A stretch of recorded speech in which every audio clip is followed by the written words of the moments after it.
Hello बच्चों, I hope मेरी आवाज़ को आप सुन पा रहे हैं और वीडियो भी प्रॉपरली दिख रहा है। इस वीडियो लेक्चर से हम लोग शुरुआत करने जा रहे हैं एक नए चैप्टर की, लॉज ऑफ मोशन। इसका ये क्यों नाम है हम लोग कुछ देर में सीखेंगे। और ओवरऑल इस चैप्टर का समरी ये है कि आखिर किस तरह से फोर्स लगने के वजह से, फोर्स को हिंदी में बल भी कहते हैं, तो फोर्स लगने के वजह से किस तरह से कोई भी पार्टिकल या कोई भी ऑब्जेक्ट पर मोशन बदलता है। ठीक है, मोशन के हालात किस तरह से बदलने लगते हैं फोर्स के लगने से, इसी पर चर्चा रहेगी पूरे चैप्टर में। तो इससे पहले कि हम लोग आगे बढ़ें, ज़रा और अच्छे से समझो इस चैप्टर के समरी को। कि पहले एक चैप्टर था रेस्ट एंड मोशन, लिखने का ज़रूरत नहीं है अभी। और इस चैप्टर में हम लोग डिस्कशन किया करते थे कि अगर किसी पार्टिकल के पास एक्सेलरेशन है तो 2 सेकंड में क्या ट्रेवल करेगा, 4 सेकंड में क्या वेलोसिटी पाएगा, वगैरह वगैरह। लेकिन अगर एक्सेलरेशन है तो शुरुआत से ही मान के चलते थे कि एक्सेलरेशन कितना है या एक्सेलरेशन है इतना, यह पता रहता था हमें। एक्सेलरेशन क्यों है इसके बारे में बहुत कम चर्चा हुई है, थोड़ी सी चर्चा हुई है बस जब मैं फ्री फॉल के बारे में बता रहा था। ठीक है, तो इस चैप्टर में हम लोग एनालिसिस करते हैं एक्सेलरेशन के, किसी भी पार्टिकल के पास एक्सेलरेशन के कारण का। तो सबसे पहला स्टेटमेंट इस चैप्टर के लिए थियोरी में यही लिखें कि इन दिस चैप्टर, लिखिए in this chapter we study about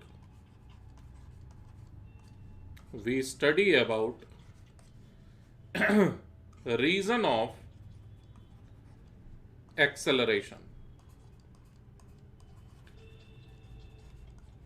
पिछले चैप्टर में डिस्प्लेसमेंट, वेलोसिटी, एक्सेलरेशन, इन तीनों में कनेक्शन था, और इस बार क्या रहेगा, फोर्स और एक्सेलरेशन में कनेक्शन का डिस्कशन करेंगे सिर्फ। ठीक, अच्छा, अब चूंकि इस चैप्टर में बात होने वाली है एक्सेलरेशन के कारण की, रीजन फॉर एक्सेलरेशन, तो एक लाइन में सीधी बात, एक शब्द में सीधी बात कि reason for acceleration is force, और फोर्स का डिस्कशन करेंगे। फिर लिखिए दूसरा स्टेटमेंट, रीजन फॉर एक्सेलरेशन, ये पहले भी बता चुका हूं मैं, reason for acceleration is force. Force के वजह से होता है किसी भी पार्टिकल के पास एक्सेलरेशन। ठीक है, और अब सबसे पहला टॉपिक लिखें फोर्स। फोर्स आखिर कहते किसे हैं, यहां से शुरू कर रहा हूं मैं। आपको शायद पहले से पता होगा कि फोर्स का मतलब क्या होता है, लेकिन मैं ये मान के चलूंगा कि आप नहीं जानते हैं। तो फोर्स का मतलब होता है, बहुत ही आसान सी भाषा में, किसी को धक्का लगाना, किसी को मतलब किसी जिंदा आदमी को नहीं, मतलब दीवार पर भी धक्का लगाना, किसी भी चीज को धक्का लगाना, खींचना, या फिर ऐसा करने की कोशिश करना कहलाता है फोर्स लगाना। ठीक है, लिखें आप, इफ एन एजेंट अप्लाइज, नहीं, पुशेज, पुश करना मतलब धक्का देना, पुल्स और tends to do so,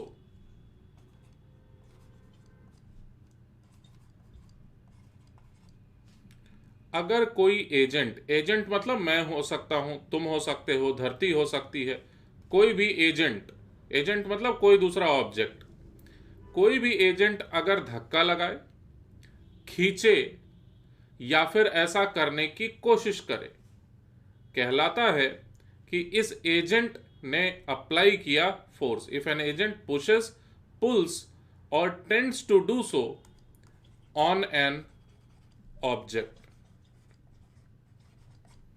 then, जैसा मैं बोल रहा हूं वैसा लिखते जाओ, then we say agent has applied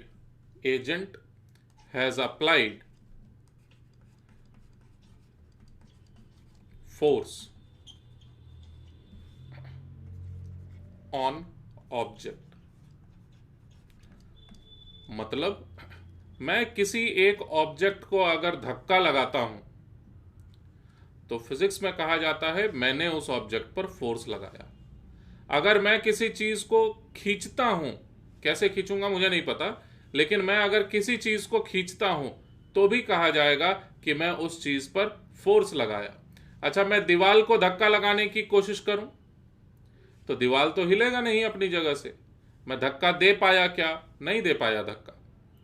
तो धक्का देने की कोशिश भी करूंगा तो भी कहलाएगा कि मैंने फोर्स लगाया।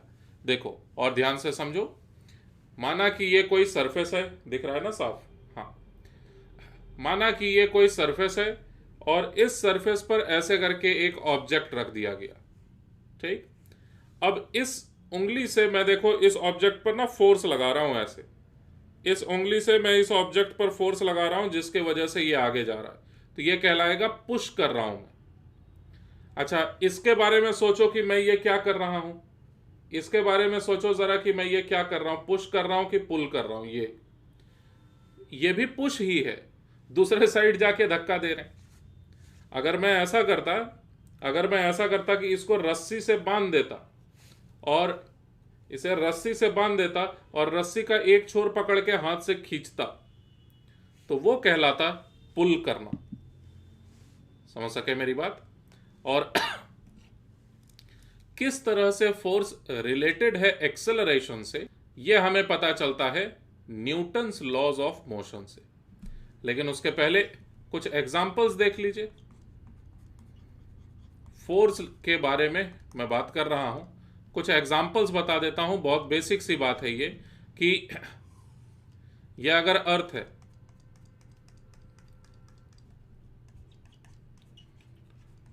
और अर्थ किसी भी ऑब्जेक्ट को जो अर्थ सरफेस के थोड़ा भी नजदीक हो, उस ऑब्जेक्ट को mg के फोर्स की मात्रा से खींचता है, तो यह कहा जाएगा कि अर्थ ही वो एजेंट है, अर्थ ने फोर्स अप्लाई किया इस ऑब्जेक्ट पर। समझ सके? जैसे मान लो दूसरा एग्जाम्पल। अच्छा, ये मैं क्यों बना रहा हूं यहां पर, ताकि आप कुछ तो लिख लें। ये एक ऑब्जेक्ट है और इसको एक धागे से बांध करके ऐसे करके पुल किया जा रहा है। देखिए, कोई एक आदमी है यहां पर खड़ा जो कि दोनों हाथों से पकड़ के इस बॉक्स को अपनी ओर खींच रहा है। तो कहा यह जाएगा कि रस्सी खींच रही है इस बॉक्स को, यानी रस्सी ने फोर्स लगाया बॉक्स पर, और यह पर्सन ने किस पर फोर्स लगाया? पर्सन ने फोर्स लगाया रस्सी पर। ठीक है, तो दोनों बातें एकदम सही हैं। अच्छा, सोचो जरा, क्या पर्सन ने फोर्स लगाया बॉक्स पर? यह बहुत ज्यादा सही नहीं है। पर्सन तो छू ही नहीं रहा था बॉक्स को, पर्सन ने रस्सी पर फोर्स लगाया। अगर मान लो यह बॉक्स होता ही नहीं तो रस्सी खींची चली गई होती, लेकिन यह बॉक्स यहां पर मौजूद था, इस वजह से रस्सी ने फिर फोर्स लगाया बॉक्स पर। क्या होगा वो बहुत सारे फैक्टर्स पर निर्भर करता है, लेकिन फोर्स तो लग गया। तो इसी तरह के कई तरह के एग्जाम्पल्स हो सकते हैं। दीवार को लगाया जा सकता है फोर्स, स्प्रिंग के तरफ से भी लगाया जा सकता है फोर्स। ठीक है, आगे बढ़ते हैं और ये सीखते हैं कि कितने तरह के फोर्सेस हो सकते हैं। तो इन नेचर आप लिखें 4 types of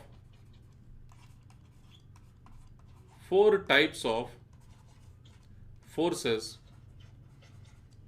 are possible, are found। मतलब ऐसा कोई फॉर्मूला नहीं है जिसके 4 रूट्स निकल के आए और इसका मतलब यह हुआ कि 4 तरह के फोर्सेस हो सकते हैं।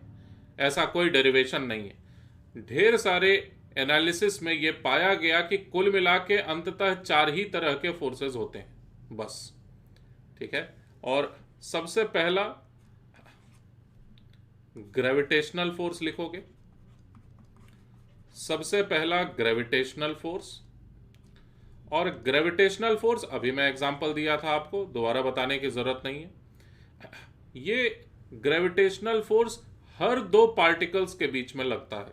इस पूरे ब्रह्मांड में, इस पूरे यूनिवर्स में कोई भी दो पार्टिकल्स के बीच में ग्रेविटेशनल फोर्स लगता ही लगता है। शायद आप अभी अपने घर में बैठ करके इस लेक्चर को अगर देख रहे होंगे, तो मैं कहीं पर भी हूं अगर, तो मैं तुम पर फोर्स लगा रहा हूं लगातार, लेकिन वो फोर्स कैलकुलेट करने पर इतना कम आएगा, इतना कम आएगा कि तुम्हारे ऊपर लगने वाले बाकी फोर्सेस के मुकाबले उसको नेग्लेक्ट करना होगा हमें कैलकुलेशंस में।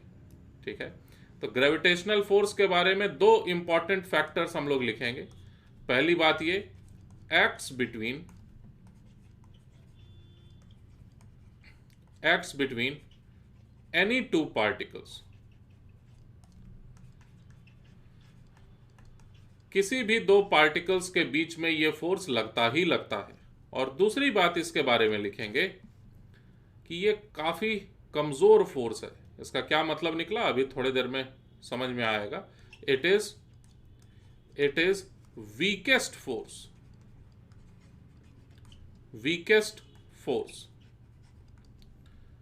ये वीकेस्ट का मतलब अभी समझ में आएगा जब दूसरे फोर्सेस के बारे में मैं जिक्र करूंगा। अच्छा, ये तो हुआ ग्रेविटेशनल फोर्स की बात। और एग्जाम्पल पहले दे चुका कि कोई भी एक ऑब्जेक्ट है m मास का, उस पर mg का फोर्स लगता ही लगता है। दूसरे तरह का फोर्स है चार्जेस के बीच में लगने वाला फोर्स। जैसे ग्रेविटेशनल फोर्स जो था ना, इसको कोई मतलब नहीं है चार्ज से। दो पार्टिकल्स हैं, उन पर चार्ज हो चाहे ना हो, ग्रेविटेशनल फोर्स लगना तय है। ठीक। दूसरे तरह का फोर्स होता है, कहलाता है ये electromagnetic force. Electromagnetic force. Electromagnetic force में देखिए, इसका सीधा सा एक डेफिनेशन है कि वो तरह का फोर्स जो उत्पन्न हुआ है चार्ज के वजह से, किसी भी पार्टिकल पर उस पर मौजूद चार्ज के वजह से लगने वाला फोर्स कहलाता है इलेक्ट्रोमैग्नेटिक फोर्स। जानते हो पहले क्या माना जाता था कि इलेक्ट्रिक फोर्स अलग होता है, मैग्नेटिक फोर्स अलग होता है। लेकिन जैसे जैसे जैसे जैसे हम लोग सीखते चले गए फिजिक्स को, हमें यह समझ में आया कि ये एक ही सिक्के का दो पहलू है, ये दो साइड है, इलेक्ट्रिक फोर्स और मैग्नेटिक फोर्स। इलेक्ट्रिक फोर्स के बिना मैग्नेटिक फोर्स नहीं हो सकता, मैग्नेटिज्म के बिना इलेक्ट्रिक फोर्स भी नहीं हो सकता, साबित हो जाएगा। तो दोनों एक ही टाइप के फोर्सेस हैं और इनका डेफिनेशन ये है कि भाई फोर्स दैट डिपेंड्स ऑन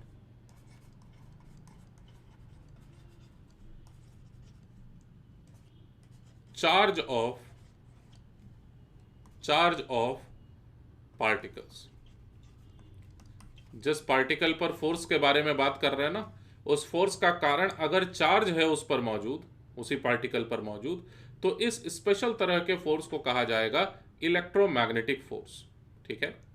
अच्छा, अभी पहले सुनते जाओ। ये जो फोर्स है ये कमजोर फोर्स नहीं है, ये one of the strongest force है। ठीक। It is one of the strongest forces.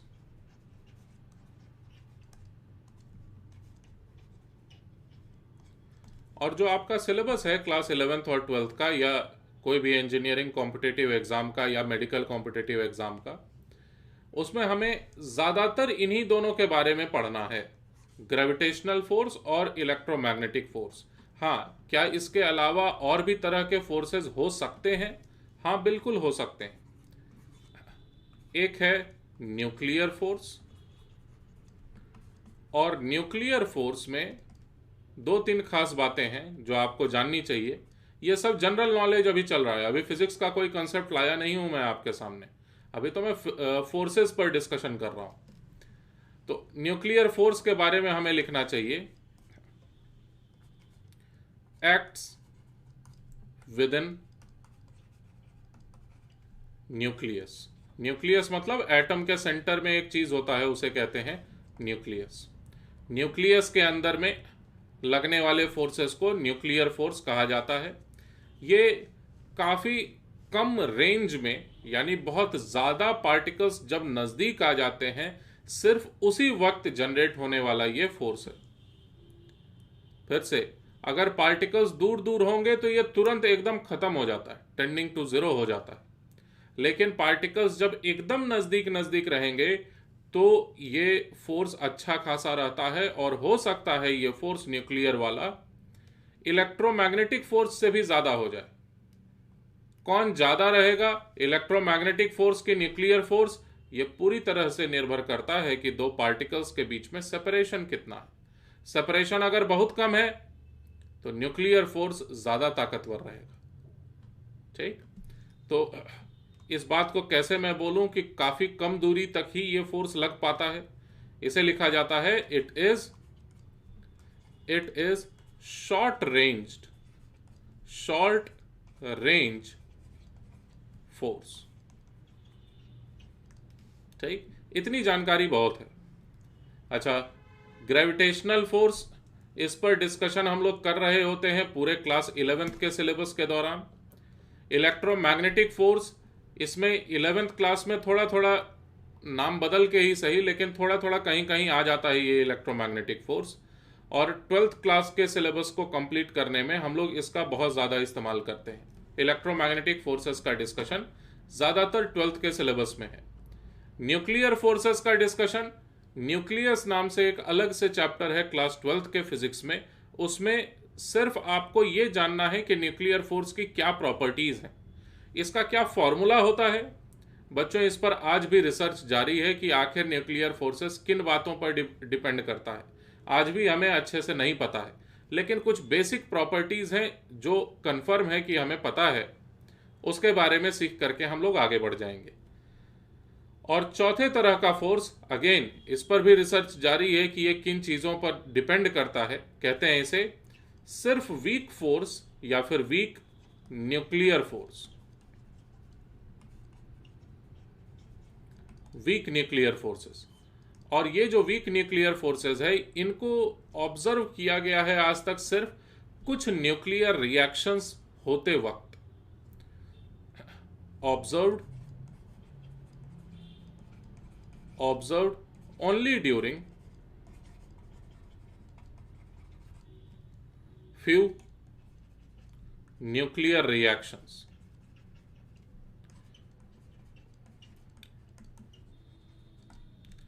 अच्छा, ये जो लास्ट में ये थर्ड पॉइंट और फोर्थ पॉइंट बताया ना, ऐसा नहीं है कि जो मैं बोल दिया यहां पर वही सही है और 10 साल बाद भी यही रहेगा। These 2 points are subject to change. ये बदल भी सकते हैं समय बीतने के साथ, लेकिन ये पहले दोनों पॉइंट्स ये पक्के हैं।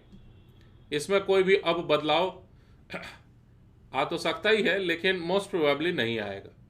ये दोनों बातें हैं, ग्रेविटेशनल, इलेक्ट्रोमैग्नेटिक फोर्स। अब ये जो मैं बोल रहा था ना कि वीकेस्ट फोर्स इसे माना जाता है, ऐसा क्यों, बताता हूं। जैसे मान लो एक हाइड्रोजन एटम है, नेचर में ही मौजूद कुछ चीजों को अगर हम लोग मान लें, तो हाइड्रोजन एटम के अंदर ये एक न्यूक्लियस है और यहां पर एक इलेक्ट्रॉन है। ऐसा आप एटॉमिक स्ट्रक्चर चैप्टर में सीख भी रहे होंगे और इस वीडियो के जस्ट बाद वो आने भी वाला है। तो इनके बीच में लगने वाला जो भी फोर्स है, ठीक, उसके बारे में चर्चा करता हूं। क्या हम लोग ये दोनों ही पार्टिकल्स को न्यूक्लियस के अंदर देख रहे हैं? नहीं। तो हम लोग ना बात करें फिर न्यूक्लियर फोर्स और वीक न्यूक्लियर फोर्स के बारे में, सिर्फ फर्स्ट और सेकंड पॉइंट बात करता हूं। तो इलेक्ट्रोमैग्नेटिक फोर्स क्या इन दोनों चार्ज पार्टिकल्स के बीच में लगेगा? हाँ, लगेगा।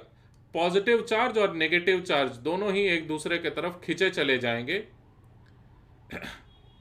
क्या इनके बीच में ग्रेविटेशनल फोर्स लगेगा? हाँ, बिल्कुल लगेगा, क्योंकि वो तो सब में लगता है।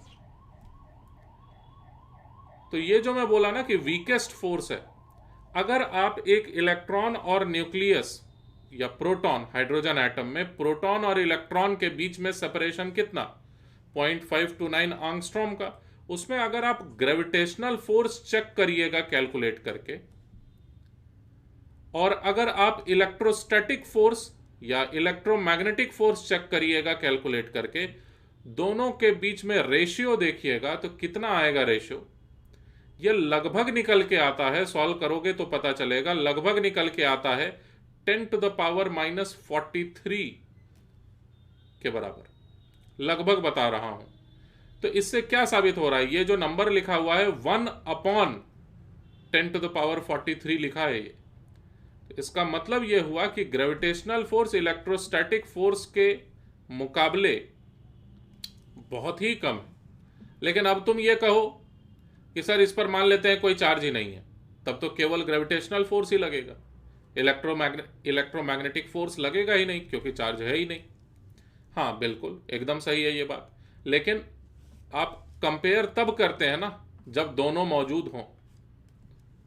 तो दोनों को मौजूद रखा मैंने और एक नेचर में ऑलरेडी होने वाली चीज का हम लोगों ने एक एग्जांपल लेके कंपैरिजन किया, ठीक है। अच्छा अब ये तो हुए चार तरह के फोर्सेस, और ये पूरी दुनिया, और दुनिया को भी छोड़ो पूरा ब्रह्मांड में सिर्फ और सिर्फ इसी चार तरह के फोर्सेस होते हैं, ठीक। और जरा अच्छे से समझो ताकि जब मैं आगे डिस्कशन करूं तो आपको कहीं पर कोई कंफ्यूजन ना हो। माना कि ये कोई दीवार है, ठीक,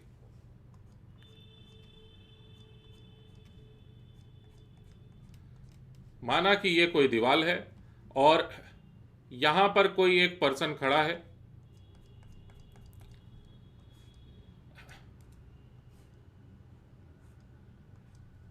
और ये पर्सन क्या कर रहा है, अपने दोनों हाथ से इस तरह से इस दीवार को धक्का दे रहा है, पुश कर रहा है।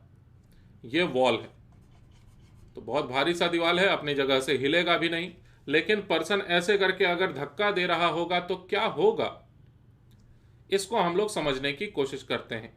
ये जो पर्सन ने फोर्स लगाया इस दीवार पर, ये जो भी फोर्स था वो फोर्स इन चारों ग्रुप में से कौन से ग्रुप में मिलेगा, हमें ये समझने की कोशिश करते हैं। चलो देखिए बात क्या है कि अगर ये हाथ है उस पर्सन का,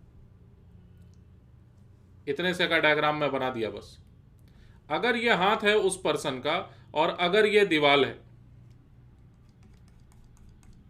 तो सच्चाई ये है कि इस हाथ के अंदर में एटम्स और मॉलिक्यूल्स हैं ढेर सारे, और सब के बीच में कुछ ना कुछ जगह भी है, सॉलिड है ना उसका हाथ, माना जा सकता है। तो हाथ के अंदर में बहुत सारे एटम्स और मॉलिक्यूल्स हैं, और इस दीवार पर भी तो बहुत सारे एटम्स और मॉलिक्यूल्स हैं लगे हुए, और सबका स्थान निश्चित है। कौन सा पार्टिकल, कौन सा एटम कहां पर रहेगा ये पहले से फिक्स है। अब आप क्या करते हो, इस पूरे हाथ को धीरे धीरे अगर इस दीवार के नजदीक ले जाने लगते हो ऐसे, तो क्या होगा ना, जैसे ही ये यहां तक पहुंचेगा उसके बाद एटम्स के बीच में होने लगेगा रिपल्शन। रिपल्शन मतलब हाथ वाला एटम और मॉलिक्यूल दीवार वाले एटम और मॉलिक्यूल को बोलेगा कि भाई थोड़ा आगे बढ़िए, तो मुझे आगे जाना है। दीवार वाले एटम्स और मॉलिक्यूल्स मना कर देंगे कि नहीं ऐसा तो नहीं हो सकता, मैं अपने जगह से हिलूंगा नहीं। तो इस कारण से क्या होगा कि इस हाथ के तरफ से लगाया जाएगा फिर फोर्स, ठीक है। यह हाथ से फोर्स लगाने की कोशिश की जाएगी दीवार पर, और दीवार के एटम्स और मॉलिक्यूल्स चूंकि उनका स्थान निश्चित है, इस वजह से हाथ वाले एटम्स और मॉलिक्यूल्स को आगे बढ़ने से वो रोकेंगे, और इसी कारण से हाथ आपका दीवार को चीर करके आगे नहीं जा पाएगा। थोड़ा सा समझे होगे मेरी बात। और ये सब कहानी मैं क्यों बोल रहा हूं, ताकि आप ये समझ सकें कि दीवार पर आपने जो हाथ से फोर्स लगाया वो भी दरअसल एटम्स और मॉलिक्यूल्स के बीच में लगने वाला फोर्स ही है, जो कि चार्ज के वजह से जनरेट हुआ है। आपके हाथ का इलेक्ट्रॉन जो होगा ना, वो दीवार के इलेक्ट्रॉन को धक्का लगाएगा, और दीवार वाला जो इलेक्ट्रॉन है वो आपके हाथ को धक्का लगाएगा, जिस कारण से आपका हाथ आगे नहीं बढ़ पाएगा। समझे? तो आप दीवार को जब पुश करते हैं या कोई भी चीज को जब आप पकड़ते हैं ऐसे करके, या फिर धक्का लगाते हैं किसी भी ऑब्जेक्ट को, वो सब का सब एटम्स और मॉलिक्यूल्स के बीच में लगने वाला फोर्स है, जिस कारण से ये माना जाएगा इलेक्ट्रोमैग्नेटिक फोर्स है। ये एक इलेक्ट्रोमैग्नेटिक फोर्स है। शायद आपको विश्वास नहीं हो रहा होगा, लेकिन ये सच है कि आप जब हाथ से फोर्स लगाते हैं, धक्का लगाते हैं किसी भी चीज को, तो उस वक्त आपने हाथों के द्वारा, हाथों के एटम्स और मॉलिक्यूल्स के द्वारा आपने पुश करने वाला फोर्स, और वो फोर्स इलेक्ट्रोमैग्नेटिक नेचर का रहता है, जो कि सामने वाले ऑब्जेक्ट पर आपने लगाया। ठीक है। अच्छा, आप अगर उछल गए, जंप किए अगर आप, और आप जंप करके मैक्सिमम हाइट पर पहुंचे, तो वो कौन सा फोर्स है जो आपको नीचे लाता है? वो ग्रेविटेशनल फोर्स है। और ग्रेविटेशनल फोर्स को लगने के लिए कांटेक्ट की जरूरत नहीं है, ये आप जानते हैं अच्छे से पहले से। फिलहाल ये मैं आपको समझाने की कोशिश किया कि ये एक इलेक्ट्रोमैग्नेटिक फोर्स है। और लास्ट एग्जांपल है अब, जो कि कंप्लीट भी कर देगा फिर हमारे फोर्स के ऊपर डिस्कशन को। हम लोग ये समझने की कोशिश करें जरा कि अगर ये कोई बॉक्स है और इस बॉक्स से बंधा हुआ एक रस्सी, रस्सी को स्ट्रिंग भी कहते हैं या रोप,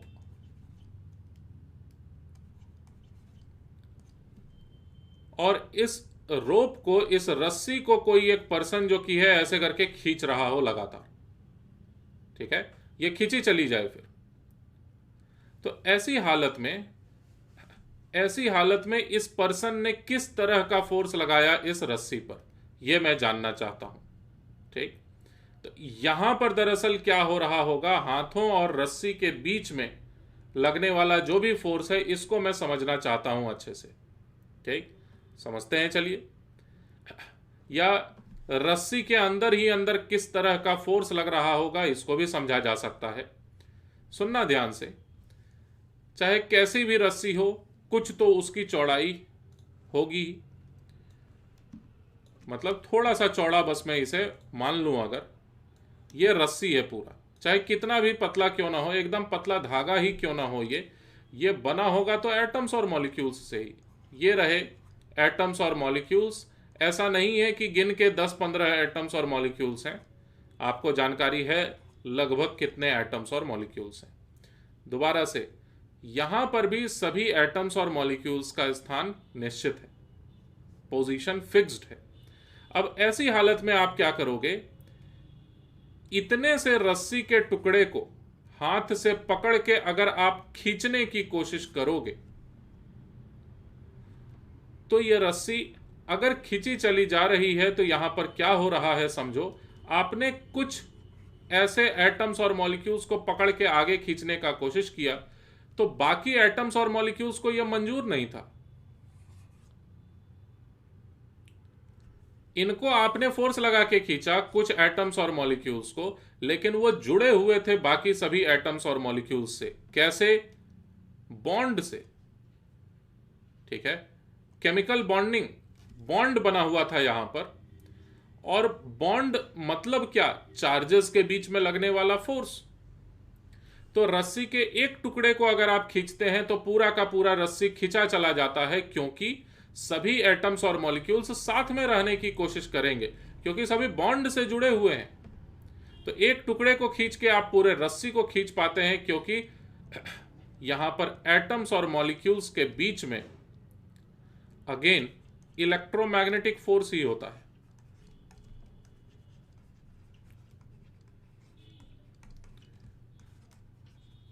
तो क्या यह बोलना सही है कि इलेक्ट्रोमैग्नेटिक फोर्सेस का डिस्कशन क्लास 11th के सिलेबस में कहीं नहीं होता है? नहीं, यह गलत है। इलेक्ट्रोमैग्नेटिक फोर्सेस का मतलब चार्जेस के बीच में लगने वाला फोर्स। और जब आप दीवार को धक्का लगाते हैं, तो आपके हाथ के एटम्स और मॉलिक्यूल्स दरअसल दीवार के एटम्स और मॉलिक्यूल्स को धक्का लगाते हैं, और तो कुछ है ही नहीं यहां पर। तो फोर्स के बारे में मुझे जो बताना था वो मैं बता दिया। अब ये फोर्सेस किस तरह से एक्सेलरेशन से रिलेटेड होते हैं, इस पर डिस्कशन करेंगे हम लोग। लिखिए, Newton's laws of motion, Newton's laws of motion for a particle. Newton's laws of motion for a particle. Again असल में बात ये होती है ना अक्सर कि मैं कुछ जब बताने जाता हूं तो मुझे ऐसा लगता है कि चलो पूरी बात बता देते हैं इनको, और पूरी बात बताने के चक्कर में एक बार में सारी बातों को मैं नहीं बता पाता हूं। तो ठीक वही बात फिर से हो रही है यहां पर। फॉर अ पार्टिकल यहां पर मैं क्यों लिखा हूं ये अभी आपको नहीं समझ में आएगा। ठीक, इसको बस लिखे रहो और यहां पर एक स्टार बनाए रहो कि इसे समझना अभी बाकी है। जब समझ जाओगे तो स्टार का एक्सप्लेनेशन भी लिख देंगे यहीं पर। खैर, न्यूटन्स लॉज ऑफ मोशन का डिस्कशन करने जा रहा हूं। कुल मिला के 3 लॉज हैं, ठीक, और तीनों लॉज का सिर्फ एक ही काम है, वो सिर्फ और सिर्फ ये बताते हैं हमें, तीनों लॉज हमें सिर्फ और सिर्फ ये बताते हैं कि आखिर फोर्स किस तरह से मोशन को सेट कर देगा ऑब्जेक्ट के। सबसे पहला लॉ है जो हमें यह बताता है कि अगर फोर्स लग ही नहीं रहा होगा तो क्या होगा। ठीक, क्या होगा बताऊंगा, लेकिन अगर फोर्स लगेगा ही नहीं किसी पार्टिकल पर तो वो पार्टिकल के क्या हालात रहेंगे। दूसरा लॉ जो है न्यूटन का, वो हमें यह बताता है कि अगर किसी पार्टिकल पर फोर्स लगेगा तो क्या होगा। समझ रहे हो मेरी बात? फोर्स नहीं लगेगा तो क्या होगा, पहले लॉ ने बताया। दूसरे लॉ ने बताया कि फोर्स अगर लगेगा तो क्या होगा। और तीसरा लॉ है फिर, वो ये हमें बताता है कि अगर एजेंट फोर्स लगाएगा किसी ऑब्जेक्ट पर तो ऑब्जेक्ट भी एजेंट पर उसी वक्त फोर्स बराबर मात्रा में लेकिन उल्टी दिशा में लगा देगा। ठीक, एक एक करके बात करते हैं। चलिए, फर्स्ट लॉ लिखिए। फर्स्ट लॉ है कि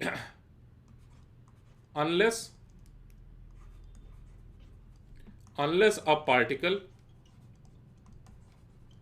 experiences external force, जब तक कि कोई पार्टिकल पर एक्सटर्नल फोर्स ना लगे, और बढ़िया लिखना चाहिए था हमें, अनबैलेंस्ड एक्सटर्नल फोर्स। ठीक है, unbalanced external force. Unless a particle experiences unbalanced external force, मतलब जब तक कि किसी पार्टिकल पर एक बाहरी बल ना लगे, और बाहरी बल को बैलेंस नहीं होना चाहिए। बैलेंस मतलब कैंसिल नहीं हो जाना चाहिए, एक फोर्स भी लगा दूसरे फोर्स ने कैंसिल कर दिया उसे, ये नहीं होना चाहिए। अनबैलेंस्ड रहना चाहिए उस फोर्स को, यानी रिजल्टेंट जीरो नहीं होना चाहिए उस फोर्स का। State of motion, state of motion of particle, state of motion of particle doesn't change।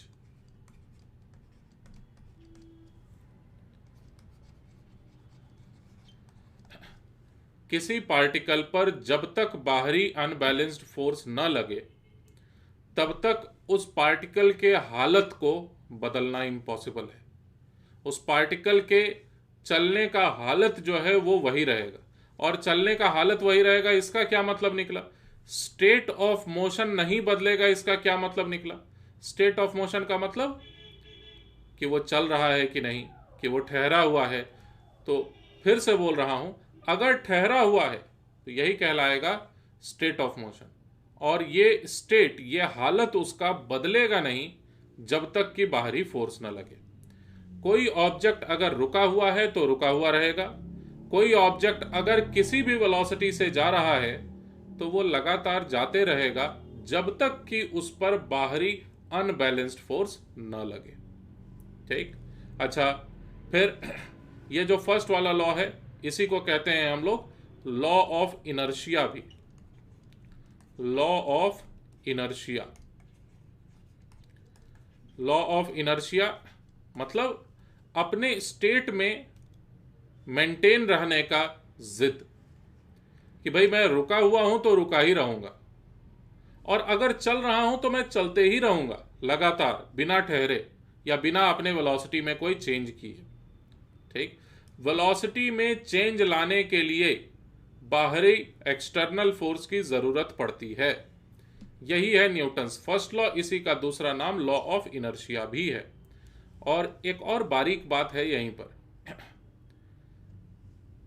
कई ऑब्जेक्ट्स को वेलोसिटी में चेंज लाने के लिए बहुत कम फोर्स की जरूरत पड़ती है और कई ऑब्जेक्ट के वेलोसिटी में चेंज लाने के लिए ज्यादा फोर्स की जरूरत पड़ती है। मतलब बहुत ध्यान से सुनो, एक चूहा है और एक हाथी है। चींटी नहीं लिया क्योंकि उस पर एयर रेजिस्टेंस बहुत ज्यादा आ जाता है, तो मतलब उसके वेट के कंपैरिजन में बहुत ज्यादा आ जाता है, छोड़ो उसे। एक चूहा है और एक हाथी है, दोनों ही रेस्ट में हैं। जब तक उन पर बाहरी फोर्स नहीं लगेगा वो रेस्ट में ही रहेंगे। लेकिन अगर हाथी को भी और चूहे को भी 1 मीटर पर सेकंड की वेलोसिटी पानी है, तो ऐसा नहीं है कि दोनों बराबर बराबर फोर्सेस का इस्तेमाल करेंगे। एक को कम फोर्स का जरूरत पड़ेगा, एक को ज्यादा फोर्स का जरूरत पड़ेगा। ऐसा इसलिए क्योंकि, अब और ज्यादा ध्यान से, ऐसा इसलिए क्योंकि ये जो अपने स्टेट में रहने की जिद है, मतलब ठहराव, अगर ठहरा हुआ है तो ठहराव में रहने की जो जिद है हाथी की ज्यादा है और चूहे की कम है। ठीक है, चूहा बड़े मामूली से फोर्स से अपनी वेलोसिटी को अच्छा खासा चेंज कर लेगा, लेकिन हाथी को उतने ही वेलोसिटी से चेंज लाने के लिए बहुत ज्यादा फोर्स की जरूरत पड़ेगी। तो इनर्शिया का मतलब होता है अपने हालत में बनाए रखने की कोशिश, इसी को इनर्शिया कहते हैं। अपने स्टेट ऑफ मोशन को बनाए रखने की कोशिश को ही इनर्शिया कहते हैं। और दो बातें मैं बता रहा हूं यहीं पर इनर्शिया के बारे में सिर्फ, कि टेंडेंसी यानी कोशिश, tendency to maintain, tendency to maintain state of motion,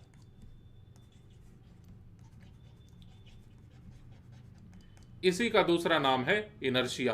और कौन कितना ज्यादा टेंडेंसी रखता है, यानी अपने आप को अगर वो रेस्ट में है तो रेस्ट में कितना ज्यादा रखने की कोशिश करता है, इसी को नापने का तरीका है। जानते हो क्या?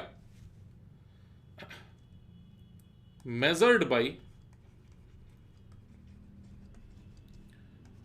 बाई इनर्शिया को नापने का एक तरीका है, एक पैरामीटर है जिससे कि नापा जा सकता है इनर्शिया को, उसे कहते हैं मास। इनर्शिया का मतलब फिर से अपने स्टेट को मेंटेन रखने की कोशिश को ही इनर्शिया कहते हैं। यानी हाथी अगर स्पेस में चल रहा है तो वो 10 मीटर पर सेकंड से अगर चल रहा है तो 10 मीटर पर सेकंड से चलते रहेगा। चूहा भी अगर स्पेस में, यूनिवर्स में अगर चल रहा है तो चलते ही रहेगा 10 मीटर पर सेकंड से, मान लो। दोनों की वेलोसिटी में अगर आप 1-1 मीटर पर सेकंड का बदलाव लाना चाहेंगे तो आप ये पाएंगे कि हाथी के लिए ज्यादा फोर्स की जरूरत पड़ेगी। तो कहा यह जाएगा कि हाथी में ज्यादा जिद है अपने स्टेट ऑफ मोशन को बनाए रखने की, और इस कारण से हाथी का मास कहा जाएगा ज्यादा है, जबकि चूहे का मास कम है। समझ पाए होंगे मेरी बात को आप? कुछ नई बात नहीं बताया हूं, बस जो आप पहले से जानते थे उसी को एक जगह सिस्टमैटिक कर रहा हूं बस। सेकंड लॉ देखो क्या है। सेकंड लॉ हमें इस बारे में बताता है कि आखिर अगर फोर्स लगेगा तो किस तरह से वेलोसिटी में बदलाव आएगा। तो मैं मास को पहले ही डिफाइन कर चुका हूं। मास केवल इनर्शिया को नापे जाने के लिए एक पैरामीटर है, जैसे टेम्परेचर को नापने के लिए डिग्री सेंटीग्रेड होता है ना, एक यूनिट के जैसा नहीं। कोई चीज गर्म है अगर तो उसको नापने का एक तरीका है टेम्परेचर। ये टेम्परेचर ज्यादा मतलब गर्म है वो, या उसमें वो हीटेड है। कोई चीज हीटेड है कि नहीं है यह पता करने का तरीका है टेम्परेचर।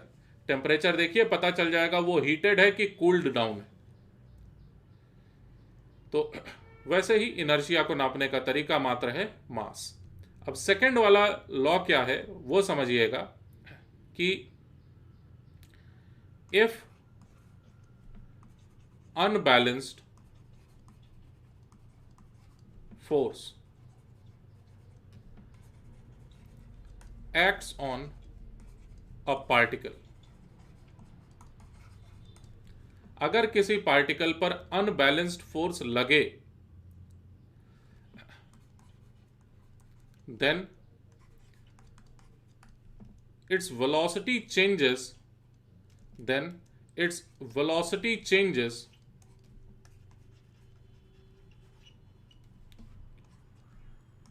at rate मान लो वेक्टर ए, यानी वेलोसिटी के चेंज होने का रेट मान लेते हैं वेक्टर ए है, गिवन एज, अब फॉर्मूला ही लिख दे रहा हूं मैं, गिवन एज, अभी मैं मोमेंटम के बारे में बात नहीं करूंगा क्योंकि मोमेंटम के लिए अलग से पूरा चैप्टर इंतजार कर रहा है हम लोगों का। फोर्स जो भी लगा वो बराबर होगा उस पार्टिकल के मास के और मल्टीप्लाइड बाय एक्सेलरेशन। इसी इक्वेशन में सारी बातें छिपी हुई हैं। अगर मास देखो, अगर फोर्स तुमने जो लगाया वो है, फोर्स का यूनिट पहले बताया हुआ है ये बात, फोर्स का यूनिट न्यूटन होता है, ठीक। फोर्स एक वेक्टर क्वांटिटी है, ये वेक्टर्स चैप्टर में बताया था। फोर्सेस का रिजल्टेंट कैसे निकाला जाएगा इसका भी डिस्कशन हो चुका है। तो ये जो फोर्स लिखा हुआ है ये मान लो 10 न्यूटन है, मान लो, तो मास अगर ज्यादा रहेगा तो एक्सेलरेशन कम हो जाएगा, मास अगर कम रहेगा तो एक्सेलरेशन ज्यादा हो जाएगा। तो ये इक्वेशन अपने आप में हर इंफॉर्मेशन को छिपाए हुए, और साथ ही यहां पर यह भी समझ में आ रहा है हमें कि जिधर एक्सेलरेशन उधर ही फोर्स भी होना चाहिए, या यूं कहूं जिधर अनबैलेंस्ड फोर्स रहेगा उसी तरफ नेट एक्सेलरेशन भी रहेगा। यहां पर m क्या दिखा रहा है, m दिखा रहा है मास। तो एक काम करना, सारे वेरिएबल्स का नाम लिख देना, नेट अनबैलेंस्ड फोर्स, ये लिखा हुआ है इनर्शिया का नापने का तरीका यानी कि मास, और ये लास्ट में एक्सेलरेशन जो लिखा हुआ है ये बस लिख दो एक्सेलरेशन, समझा तो चुका ही हूं क्या होता है एक्सेलरेशन। एक्सेलरेशन मतलब वेलोसिटी में होने वाले बदलाव का दर। अच्छा, ये दोनों लॉज अलग अलग हैं पूरी तरह से।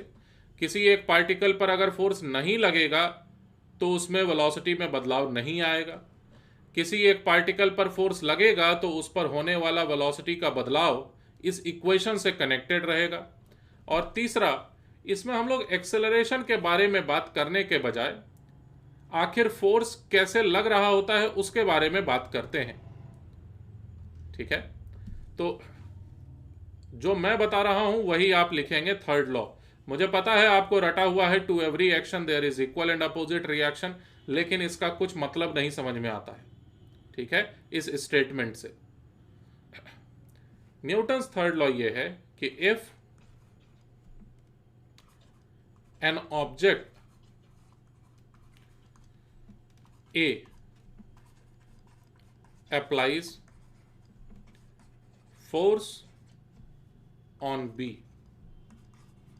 अगर कोई एक ऑब्जेक्ट A B ऑब्जेक्ट पर अगर फोर्स लगाता है तो ठीक उसी वक्त B भी लगा रहा होता है A पर ठीक उल्टी दिशा में बराबर मात्रा का force. Then at same time या एट सेम मोमेंट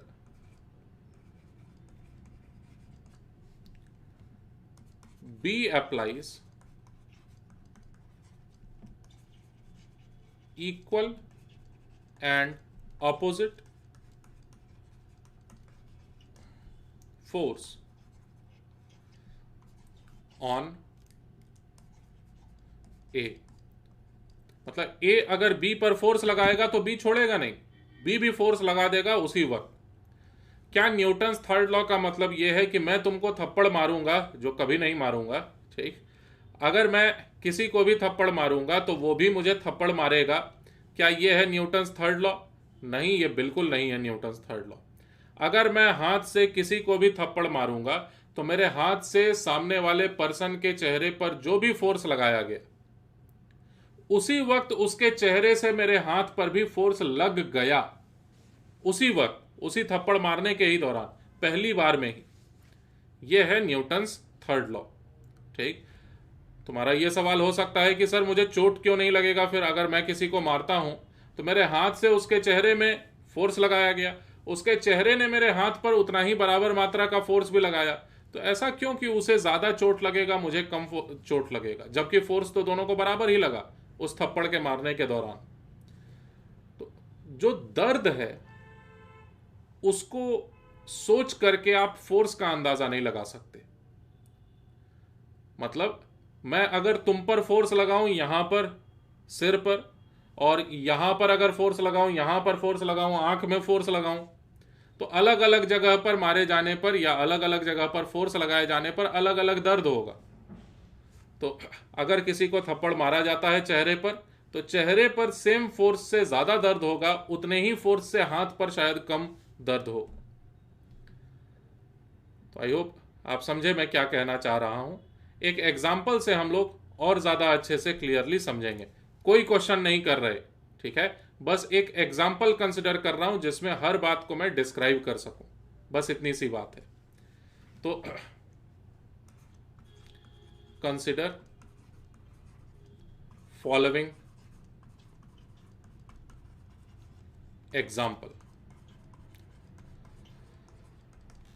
और इस एग्जाम्पल से मैं आपको समझाने की कोशिश करूंगा न्यूटन सेकंड लॉ और साथ में शायद न्यूटन थर्ड लॉ को भी।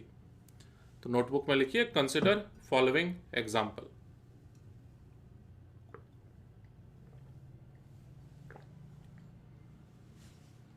मैं एक बार डाउट्स देख लूं।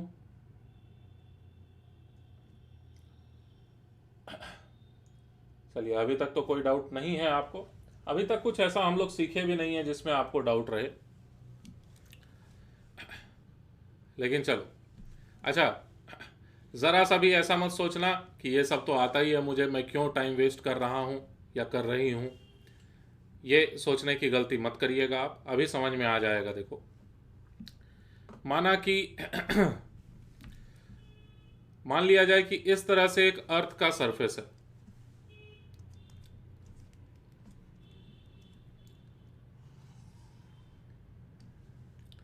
ये अर्थ का सरफेस है, थोड़ा सा कर्व्ड है ना अर्थ सरफेस, तो काफी दूर से देख रहे हैं, इस वजह से हमें पूरा अर्थ इस तरह से साफ नजर भी आ रहा है। ये अर्थ है, ठीक है।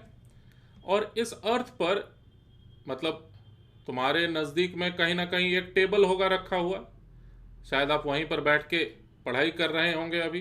तो ये टेबल है मान लो, टेबल पर मेरे सामने यहां पर तो कंप्यूटर वगैरह रखा हुआ है, लेकिन आप मान के चलिए कि यहां पर एक वाटर का बॉटल है, शायद आपके टेबल पर रखा हुआ होगा। मैं चाहता हूं आपका इमेजिनेशन और ज्यादा मजबूत बने। यहां पर इस तरह से एक वाटर बॉटल रखा हुआ है, ठीक है ना, और ये टेबल था, ये बॉटल है। मैं एक एक करके सारे फोर्सेस के बारे में चलो बात करता हूं। इस बॉटल के बारे में बात करेंगे तो हम लोग करेंगे क्या कि इस बॉटल पर लगने वाले सारे फोर्सेस को दिखा देंगे।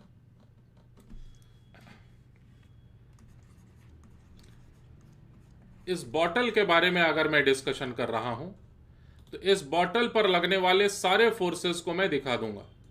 सुने नहीं तुम ध्यान से, इस बॉटल ने किस पर क्या फोर्स लगाया, नहीं नहीं नहीं, इस बॉटल के ऊपर किसने फोर्स लगाया, यह हम लोग चेक कर रहे हैं।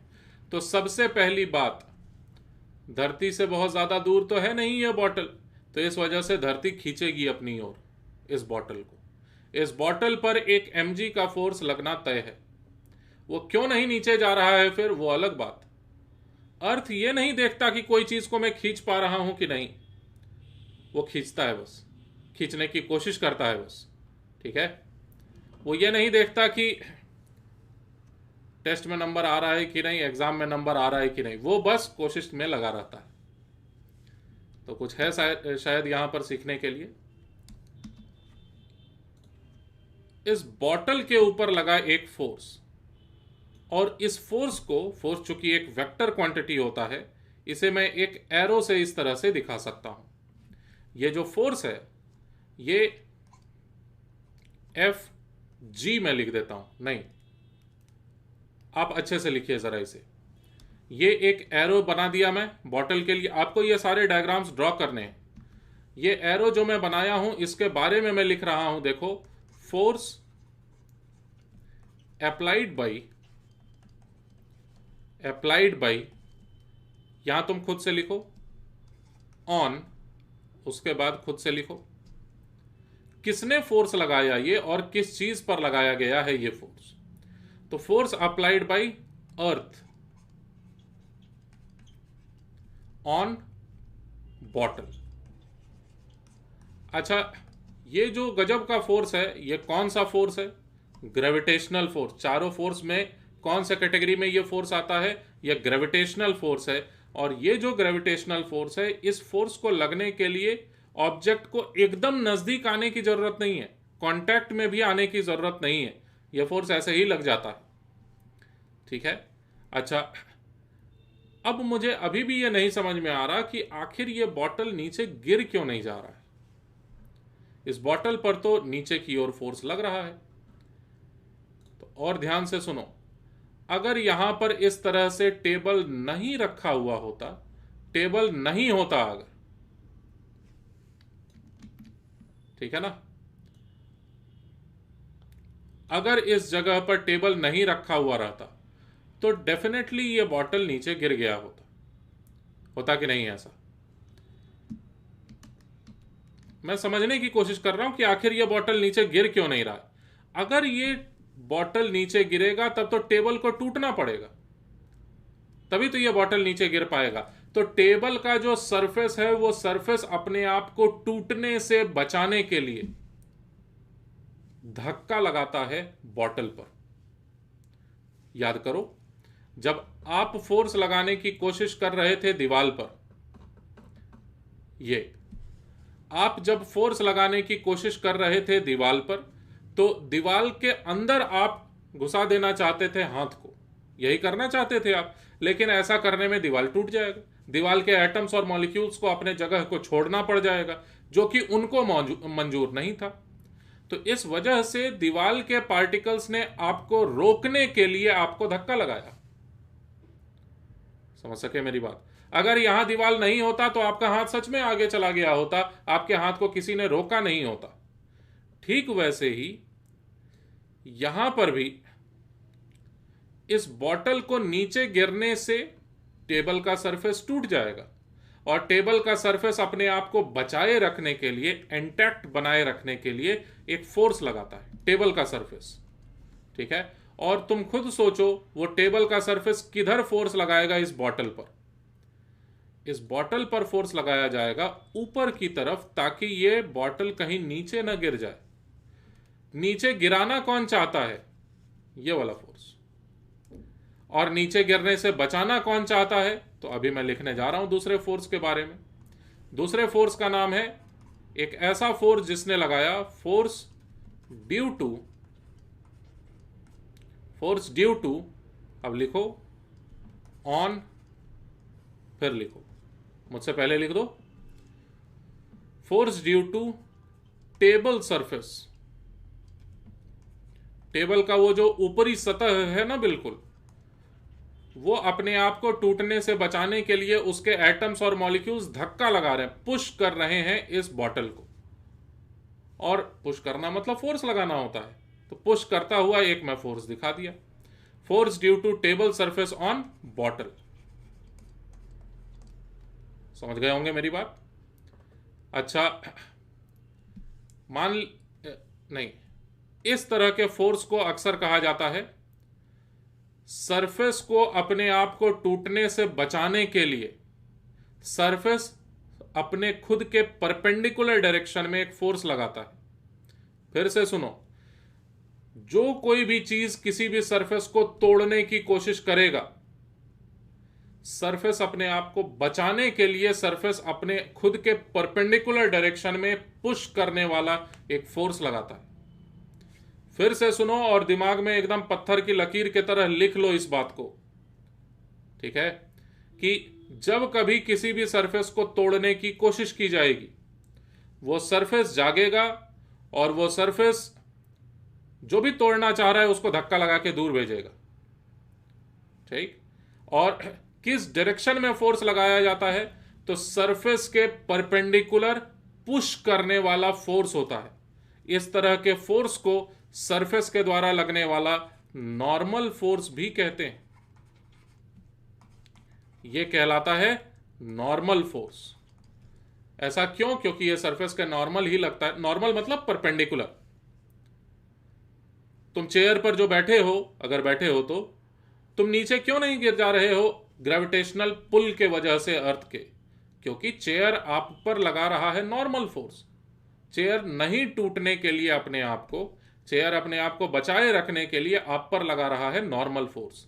ये इसी तरह का फोर्स है जिसका इस्तेमाल करके बॉटल ये टिका हुआ है अपनी जगह पर। और दूसरा, ये जो फोर्स है, इस फोर्स को mg के बराबर भी कहा जा सकता है। इसको फिलहाल मैं W लिख रहा हूं और ये वाला फोर्स मैं N लिख दिया, ठीक। ये N, अच्छा, N फॉर नॉर्मल फोर्स रहा करेगा। और आगे जब कभी मैं नॉर्मल फोर्स का जिक्र करूंगा, चूंकि ये न्यूटन वाले सिंबल के बराबर है कि नहीं?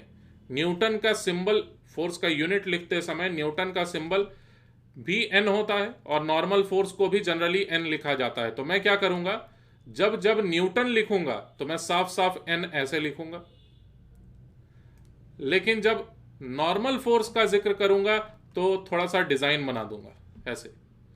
तो आप कंफ्यूज मत होइएगा, आगे मैं ऐसे घुमा दूंगा मैं, ठीक। तो इसको आप याद रखिएगा, इसका मतलब नॉर्मल फोर्स रहा करेगा और ये है W। ये दोनों मैग्नीट्यूड्स हैं, क्योंकि डायरेक्शन को तो मैं अलग से एरो से दिखा ही दिया हूं।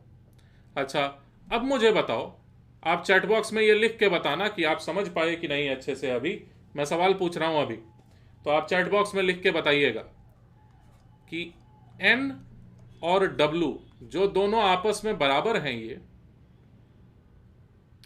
कभी तो सुने ही होगे, न्यूटन्स लॉ चैप्टर कभी तो पढ़े ही हो एक बार। N और W आपस में बराबर होगा due to which law? Newton के 3 सिद्धांत, न्यूटन के 3 लॉज में आपको बताया। इन तीनों लॉज में से आखिर कौन से लॉ के वजह से N और W आपस में बराबर है? जरा चैट बॉक्स में लिखिए आप, मैं देखता हूं 2 मिनट और उसके बाद फिर आगे डिस्कशन करता हूं।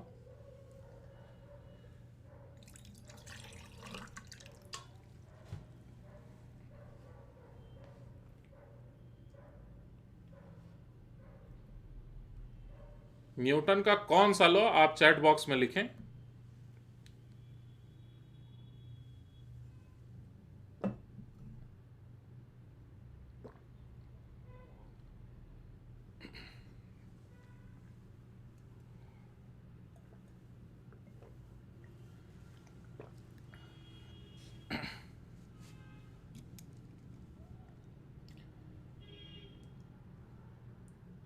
पाँच 6 सेकंड और देता हूं, सभी पहले लिख लो ताकि मुझे पता चल जाए कि आप सीख रहे हैं।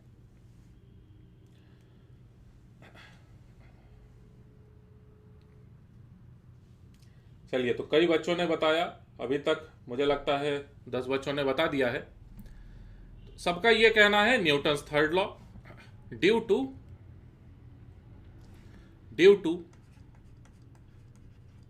आप लिखें नोटबुक में न्यूटन्स थर्ड लॉ।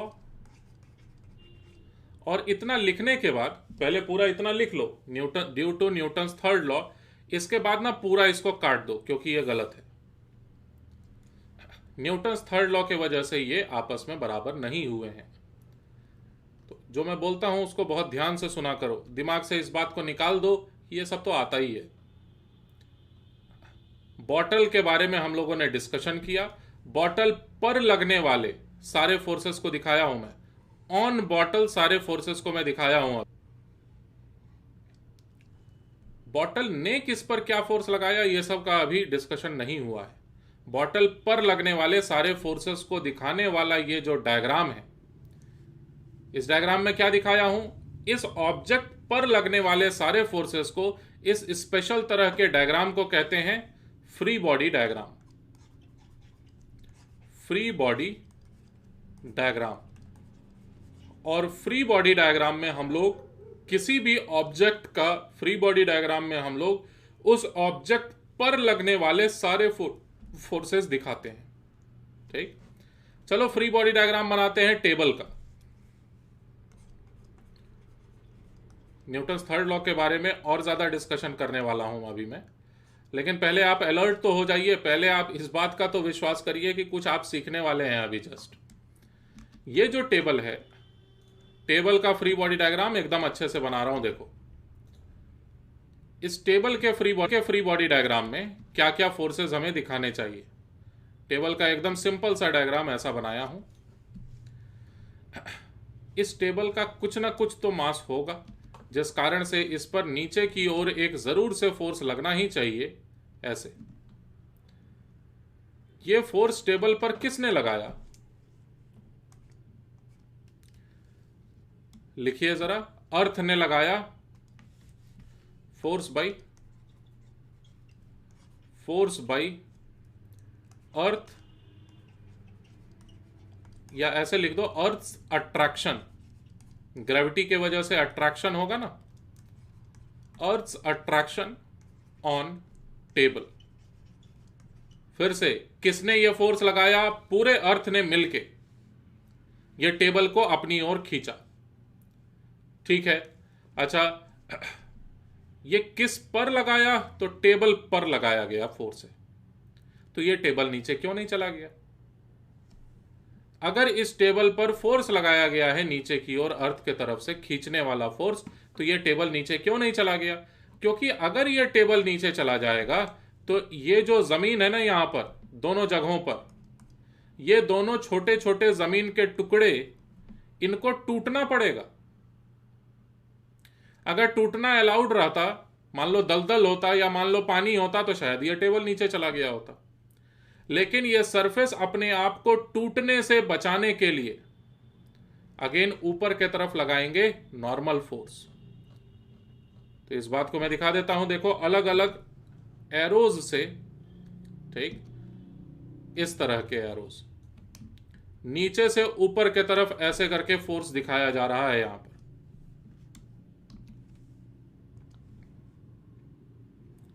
नीचे से ऊपर की ओर इस तरह से फोर्स दिखाया जा रहा है।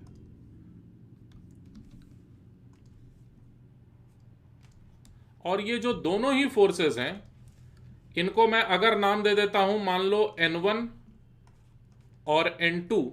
हालांकि टेबल में अगर 4 पैर होगा तो चारों पैर के जस्ट नीचे से लग रहा होगा। अगर आप जमीन पर खड़े हैं दोनों पैरों से, तो दोनों जूतों के नीचे से धरती का सतह, सरफेस ऑफ अर्थ, अपने आप को टूटने से बचाने के लिए नॉर्मल फोर्स आप पर लगा रहा है ऊपर की ओर, ताकि आप नीचे धरती के सेंटर तक ना पहुंच जाए।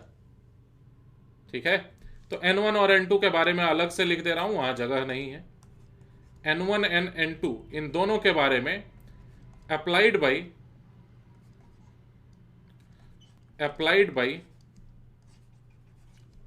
सरफेस ऑफ अर्थ, या मान लो तुम अपने घर में फर्स्ट फ्लोर पर बैठे हो या छत पर बैठे हो। मान लो तुम अपने घर में छत पर बैठे हुए हो और इस टेबल को भी छत पर रख के हम लोग सोच रहे हैं, तो जो जस्ट इस टेबल के नीचे में जो सतह है, मतलब छत का सतह, कंक्रीट, उसने लगाया नॉर्मल फोर्स। तो अर्थ वर्ड इंपॉर्टेंट नहीं है यहां पर, भाई ग्राउंड सरफेस चलो लिख देते हैं, वो ज्यादा सही है। अगर ग्राउंड पर रखा हुआ है टेबल तो ग्राउंड की बात कर रहा हूं। अप्लाइड बाई ग्राउंड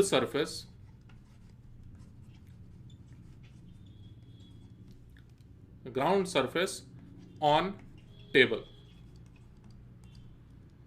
ठीक, अच्छा टेबल का हम लोग फ्री बॉडी डायग्राम ही तो बना रहे हैं। ये टेबल का फ्री बॉडी डायग्राम कहलाएगा। Free body diagram of table. अच्छा, इस टेबल पर और भी कोई फोर्स लग रहा है क्या? जरा सोचिए अच्छे से, लिखने का जरूरत नहीं है चैट बॉक्स में।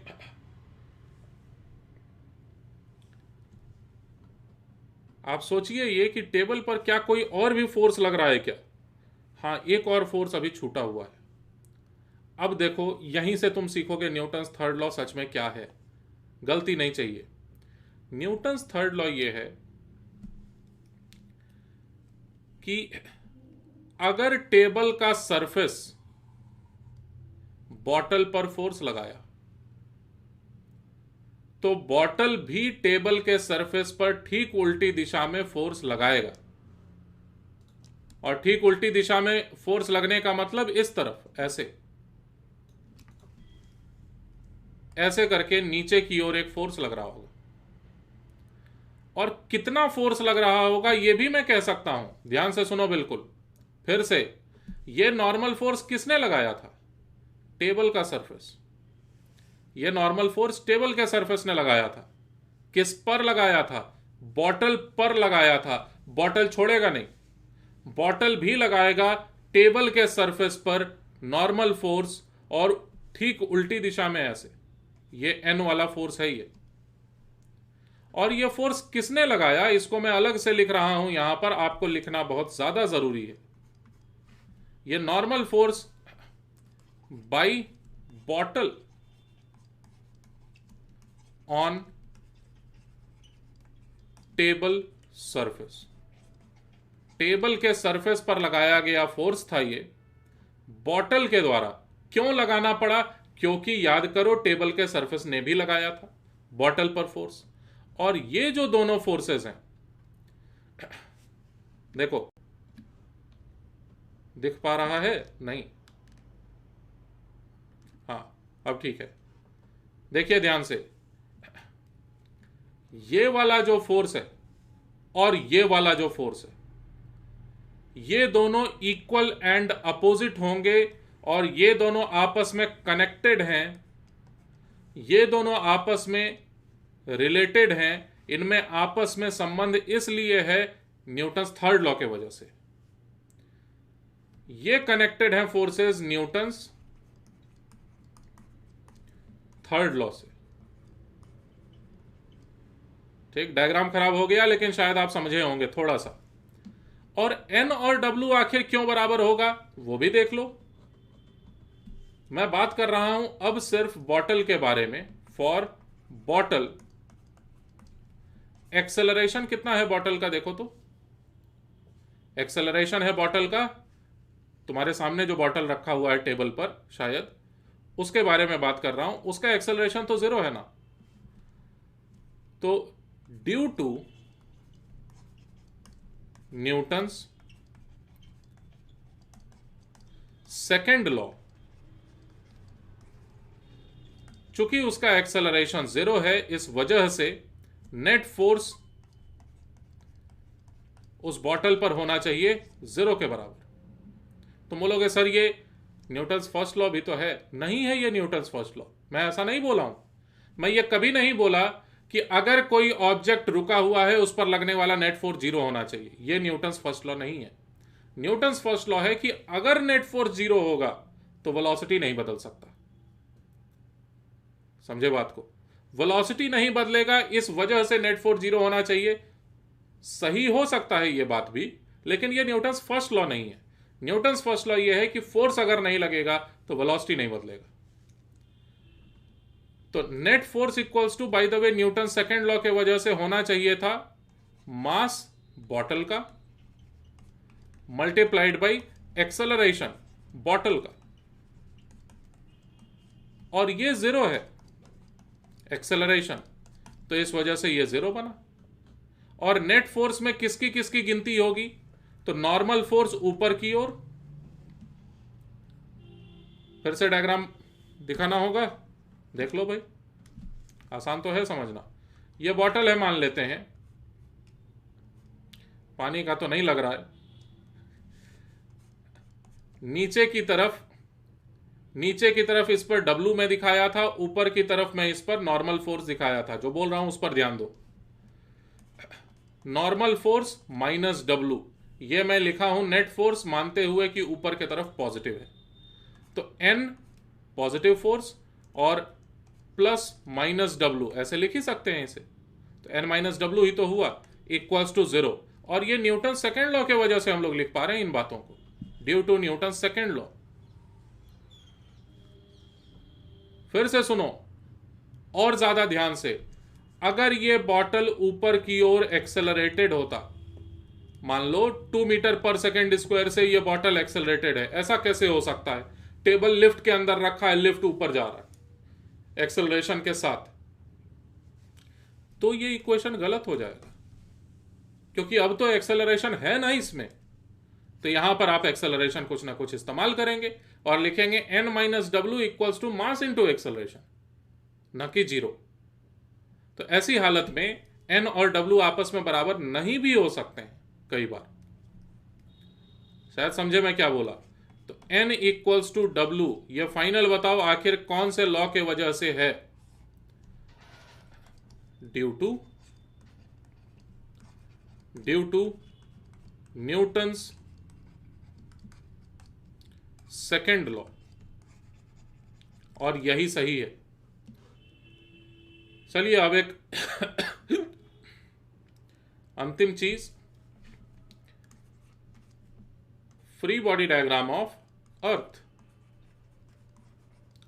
3 चीज बनाया था ना मैं, अब मैं अर्थ के बारे में बात कर रहा हूं। तो पूरे अर्थ के बारे में अगर मैं बात करता हूं तो ये पूरा सर्किल बनाऊं फिर मैं, ये स्फीयर है बाय द वे, और इस बड़े से स्फीयर पर कहीं ना कहीं ऐसे करके रखा हुआ था एक टेबल, उसके ऊपर ऐसे करके एक बॉटल। तो बस मैं ये समझना चाहता हूं कि इस अर्थ के लिए अब फ्री बॉडी डायग्राम में कौन कौन से फोर्सेस दिखाए जाने चाहिए। तो इसको चैलेंज के तरह लो, वीडियो को अभी करो पॉज, और जरा अर्थ का साफ साफ फ्री बॉडी डायग्राम तुम एक काम करना, सारे फोर्सेस को F1, F2, F3, F4, F5 जितने भी फोर्सेस हैं, और सबको अलग से यहां लिखते चले जाना कि ये वाला फोर्स इसके वजह से इस पर लगा, यह वाला फोर्स इसके वजह से इस पर लगा। सारे फोर्सेस को दिखाओ तो जरा, देखते हैं सही कर पाते हैं कि नहीं। आप देखते हैं कि आप सारे फोर्सेस को समझ पाते हैं कि नहीं। खुद से करो, चैट बॉक्स में कुछ लिखने का जरूरत नहीं है आपको, आप खुद से करें। वीडियो को पॉज कर लें, मैं फिलहाल यहां पर सॉल्व करने जा रहा हूं। अब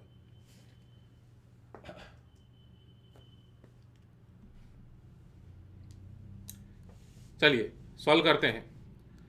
अर्थ ने बॉटल को भी खींचा था और अर्थ ने टेबल को भी खींचा था अट्रैक्शन से, ग्रेविटेशनल अट्रैक्शन से। तो क्या एक छोटा सा बॉटल पूरे अर्थ को ऊपर की तरफ खींच पाएगा? अरे खींच पाएगा कि नहीं छोड़ो, उस बात को, खींचने की कोशिश करा तो फोर्स तो लगा। ठीक, तो बॉटल ने फोर्स लगाया अर्थ पर, किधर? अपनी ओर। बॉटल खींच पाएगा क्या इस अर्थ को ऊपर? हाँ बिल्कुल, फोर्स लगाएगा ये। और ये फोर्स है, मान लिया मैं ये फोर्स F1 है, इस F1 को मैं अलग से लिखूंगा अभी। और टेबल को भी तो अर्थ ने खींचा था नीचे, तो टेबल भी अर्थ को खींचेगा असल में ऊपर। ये फोर्स है F2। ये F1 और F2 किसने लगाया अभी लिखेंगे हम लोग, लेकिन सुन लो पहले। F1 लगाया गया बॉटल के द्वारा अर्थ पर, F2 लगाया गया टेबल के द्वारा अर्थ पर। अब मैं सरफेस पर बात करता हूं। चलो,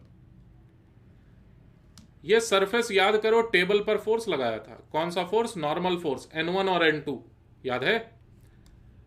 फिर से इस अर्थ के सरफेस ने या ग्राउंड सरफेस ने फोर्स लगाया था टेबल पर, तो टेबल भी इस ग्राउंड सरफेस पर ठीक नीचे की ओर फोर्स लगाएगा। कितने जगहों से? जितने भी पैर थे टेबल के पास। ऐसे ऐसे करके 2 फोर्सेस में दिखाया था उस वक्त। अभी भी दो फोर्सेस में यहां पर N1 और N2 ठीक उल्टी दिशा में दिखा दे रहा हूं। और भी कोई फोर्स है क्या? नहीं। क्या ग्राउंड का सरफेस टूटने से बचने के लिए बॉटल पर फोर्स लगाया था क्या? नहीं, ऐसा नहीं है। बॉटल तो छुआ भी नहीं था ग्राउंड सरफेस को। ग्राउंड सरफेस टूटने तो कौन तोड़ना चाह रहा है ग्राउंड सरफेस को? ग्राउंड सरफेस टूटेगा तो कौन, किसको फायदा मिलेगा? टेबल नीचे चला जाएगा, टेबल को फायदा मिलेगा। तो टेबल पर मात्र लगाया जाएगा नॉर्मल फोर्स ग्राउंड सरफेस के द्वारा। तो ग्राउंड सरफेस पर भी लगेगा टेबल के तरफ से फोर्स N1 N2 उल्टी दिशा में, ऐसे।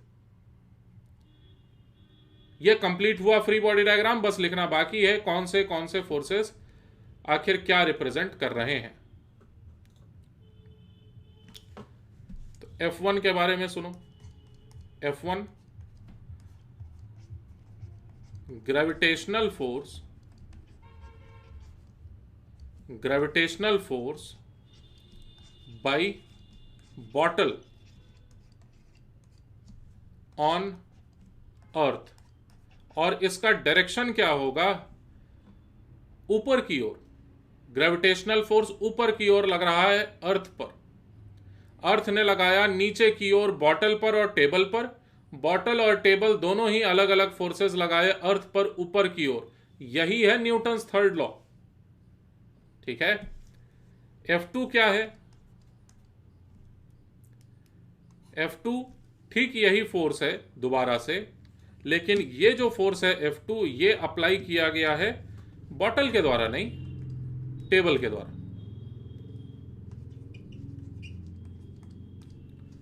समझे होंगे मेरी बात को। और फिर आया N1 और N2।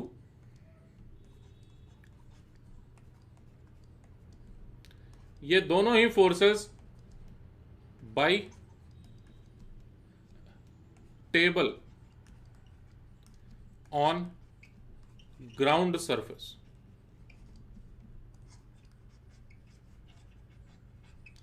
और बीच में जो मैं आपसे सवाल पूछा था जिसका आप गलत जवाब दे रहे थे चैट बॉक्स में, उसको और ज्यादा क्लियर कर लिया जाए जरा।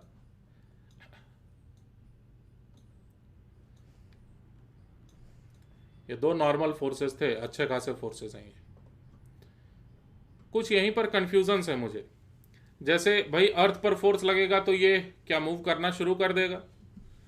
तो आप ही केवल थोड़ी ना है यहाँ पर, केवल बॉटल ही थोड़ी ना रखा है। यहाँ पर बहुत कुछ है, पहाड़, नदियाँ, मैं, तुम, इतने सारे लोग, इतने सारे बिल्डिंग्स।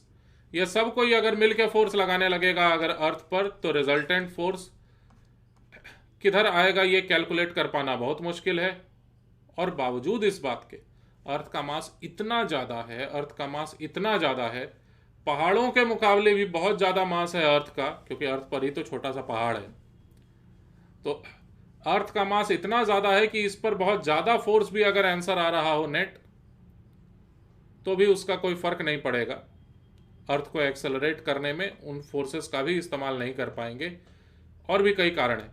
नॉर्मल फोर्सेस ठीक उल्टी दिशा में भी तो हैं, तो उनके तरफ से कैंसिल भी हो रहा होगा कई तरह का फोर्स। तो बहुत सारी बातें हैं, इस पर ना जाएं हम लोग न्यूटन्स थर्ड लॉ को एक बार और ज़्यादा अच्छे से पक्का कर लें। न्यूटन्स थर्ड लॉ क्या था? मैं तो पहली बार में एकदम बेसिक बात बता दिया था आपको। अगर एक ऑब्जेक्ट फोर्स लगाएगा दूसरे पर, तो दूसरा भी लगाएगा पहले पर। ठीक। If an object applies force on B, चलो इस वाले फोर्स का ना इंपॉर्टेंट बात बता रहा हूं। अप्लाइज फोर्स F1 मान लेते हैं।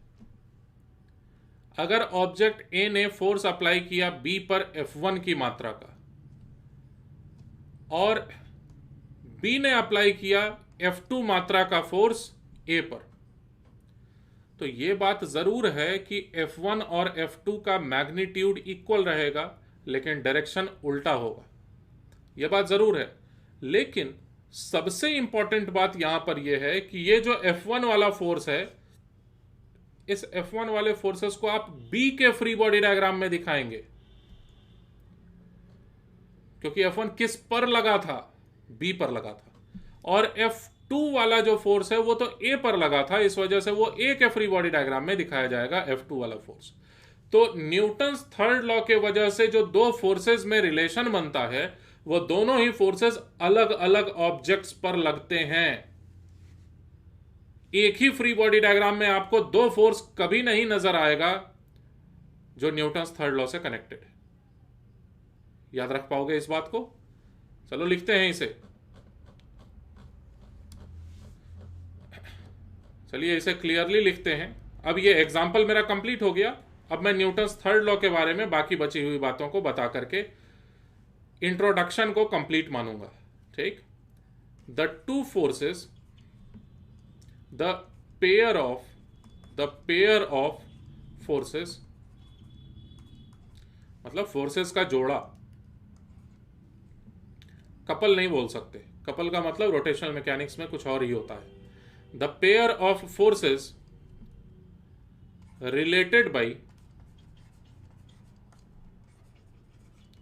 related by Newton's third law,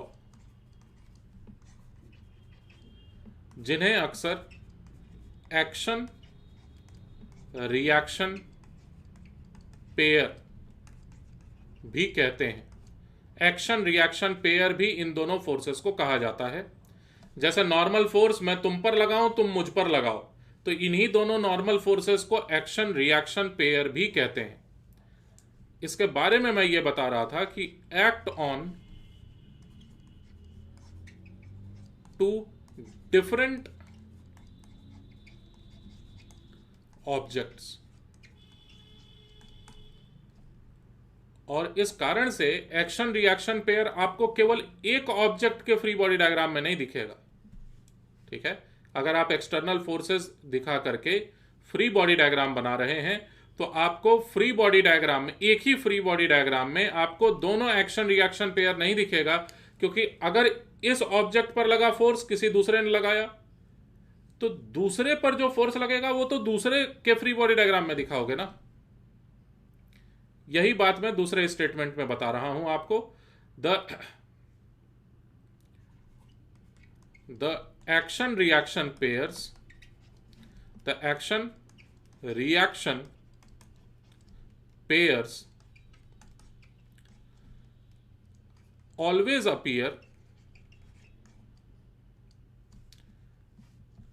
always appear in different free body diagrams.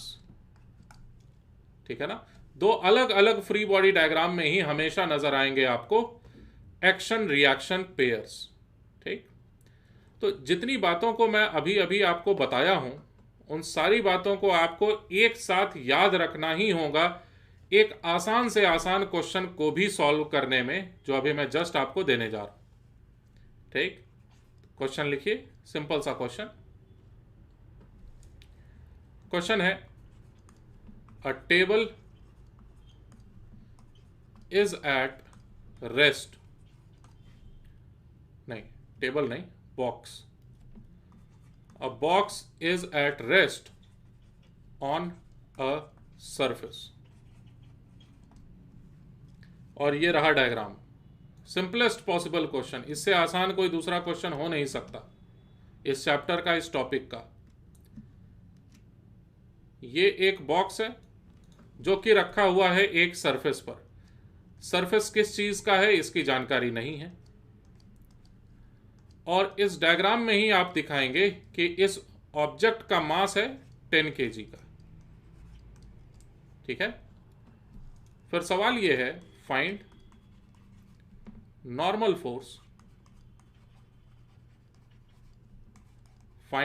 Force on the block. अब तुम गलती ये करोगे ना, तुरंत बोलोगे 100 न्यूटन होगा, उसमें क्या है। अरे मैं आंसर निकालने के लिए दिया ही नहीं हूं क्वेश्चन, मैं दिया हूं इसलिए ताकि आप फ्री बॉडी डायग्राम अच्छे से बनाएं, और फ्री बॉडी डायग्राम बनाने के बाद साफ साफ लिखना सीखें using Newton's second law. JEE advanced का एग्जामिनेशन जो होता है ना, या एम्स का जो एग्जामिनेशन होता है, वो इसी कारण से कठिन है, क्योंकि वो एकदम बारीक बात पूछते हैं। वो तुमसे बस इतना ही पूछेंगे कि एक ऑब्जेक्ट रखा हुआ है सरफेस पर, नॉर्मल फोर्स वेट के बराबर क्यों होगा। पहला ऑप्शन रहेगा न्यूटन्स थर्ड लॉ के वजह से, और आप वही मार्क करके आएंगे और आपको हमेशा के लिए लगता रहेगा कि आपने तो सही मार्क किया है। ठीक, तो यही सब कारण है कठिन एग्जाम के कठिन होने का, क्योंकि ज्यादातर बच्चे एकदम डीप में जाके एक एक छोटी से छोटी बात को समझे बिना सिर्फ आंसर तक पहुंचने के लिए पूरी ताकत लगाते हैं। ऐसी गलती मत करो, हर एक बात को सीखो अच्छे से।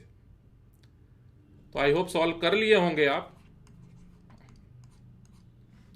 अगेन कुछ तो कारण है कि मैं प्रॉपरली लिखने जा रहा हूं। Using free body diagram, free body diagram of block. इस ब्लॉक के फ्री बॉडी डायग्राम में देखिए क्या क्या हमें दिखाना चाहिए। ये एक ब्लॉक है, अगर वही वाला ब्लॉक, तो इस पर लगने वाला पहला फोर्स देखो मैं नीचे की ओर दिखा देता हूं। ये जो फोर्स है ये नीचे की ओर लगेगा ही लगेगा, क्योंकि ये अर्थ सरफेस के नजदीक ही है। अगर नहीं होता तो सवाल में लिखा होता कि ये स्पेस में है कहीं। और इस पर mg का फोर्स लगेगा। m है मास, g है एक्सेलरेशन ड्यू टू ग्रेविटी। पहले इस पर थोड़ा सा डिस्कशन किए हुए हूं। तो 10 kg मल्टीप्लाइड बाई 10 मीटर पर सेकेंड स्क्वायर करोगे तो फाइनल बात 100 न्यूटन। ये रहा पहला फोर्स। लेकिन इस एकमात्र फोर्स के वजह से ये ऑब्जेक्ट नीचे क्यों नहीं चला जा रहा? क्योंकि अगर ये ऑब्जेक्ट नीचे जाएगा तो ये जो सतह है उसको टूटना पड़ेगा, और वो अपने आप को टूटने से बचाने के लिए एक फोर्स लगाएगा ऊपर की ओर। ये रहा वो फोर्स जो सरफेस ने लगाया ऊपर की ओर, कहते हैं इसे नॉर्मल फोर्स। इसको मैं यहां पर नॉर्मल फोर्स इस तरह से दिखा दिया, और ये कंप्लीट हुआ फ्री बॉडी डायग्राम। इसके अलावा और कोई फोर्स नहीं लग रहा है। इसके बाद हमें लिखना चाहिए using Newton's second law. Newton's second law के मुताबिक और ऊपर के डायरेक्शन को पॉजिटिव मानने के बाद n-100 न्यूटन, ये न्यूटन प्रॉपरली ऐसे लिखा हुआ है, n-100 newton must be equal to mass यानी 10 kg multiplied by acceleration. Block का क्या है? सवाल में कहा गया था ना कि वो रुका हुआ है, रेस्ट में रखा हुआ, केप्ट एट रेस्ट, तो एक्सेलरेशन 0। अगर मैं ये बोलता ना कि ये जो सरफेस है ये ऊपर की तरफ एक्सेलरेटेड है, तो आप 0 नहीं लिखते एक्सेलरेशन के जगह। अगर लिफ्ट में होता यही पूरा का पूरा सिस्टम, तो नॉर्मल फोर्स का वैल्यू बदला हुआ आया होता। तो क्या न्यूटन्स थर्ड लॉ गलत हो जाता? नहीं नहीं नहीं, न्यूटन्स थर्ड लॉ से निकालते ही नहीं है नॉर्मल फोर्स। तो इक्वेशन बना हमारे पास normal force equals to 100 newton. यही हमारा आंसर भी है। ये एक सही तरीका है किसी भी क्वेश्चन को सॉल्व करने का। समझे होंगे मेरी बात को आप।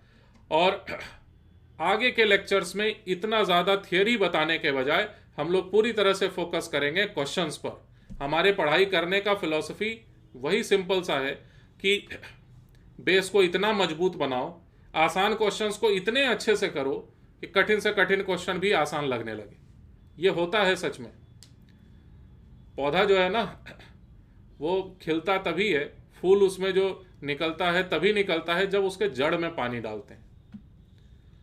तो वही मैं करने की कोशिश कर रहा हूं, आपके जड़ को मजबूत बना रहा हूं। बस आप कितना आगे बढ़ पाएंगे, कितने मजबूत बन पाएंगे फाइनली, ये सिर्फ मेरे ऊपर ही नहीं आप पर भी डिपेंड करता है।